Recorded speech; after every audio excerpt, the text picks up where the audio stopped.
Hey, what's up you guys? Today we're going to show you how to load your Hyundai Santa Fe onto a U-Haul Tow Dolly.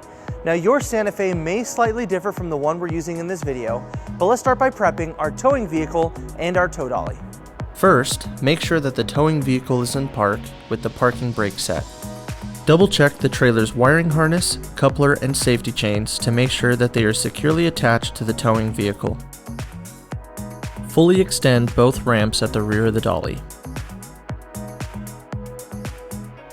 Free the tire straps from the ratchets and lay them flat on the ramps.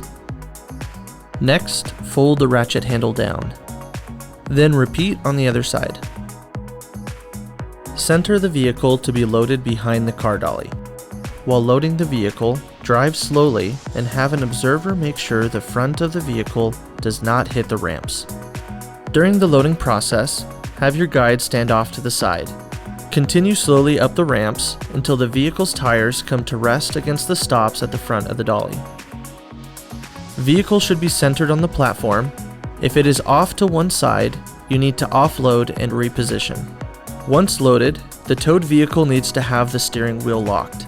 Loop the seatbelt through the bottom center of the steering wheel and fasten it. Move the seat back to add more tension.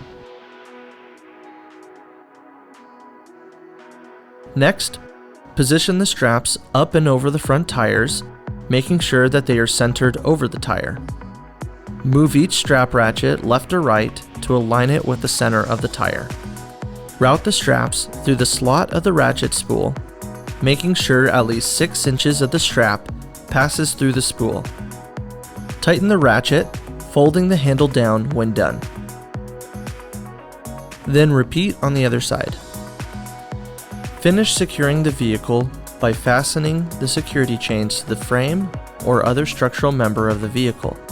Leave some slack in the chain, looping the chain around and securing it through an open link using the S-hooks. Then repeat on the other side. Secure the tow ramps by lifting them and sliding them back into the car dolly until the latch pins re-engage. Recheck the tire straps and all hookup connections after the first 5 miles, again after 50 miles, and thereafter at all stops during your travels. For more information, you can visit your closest U-Haul store or uhaul.com.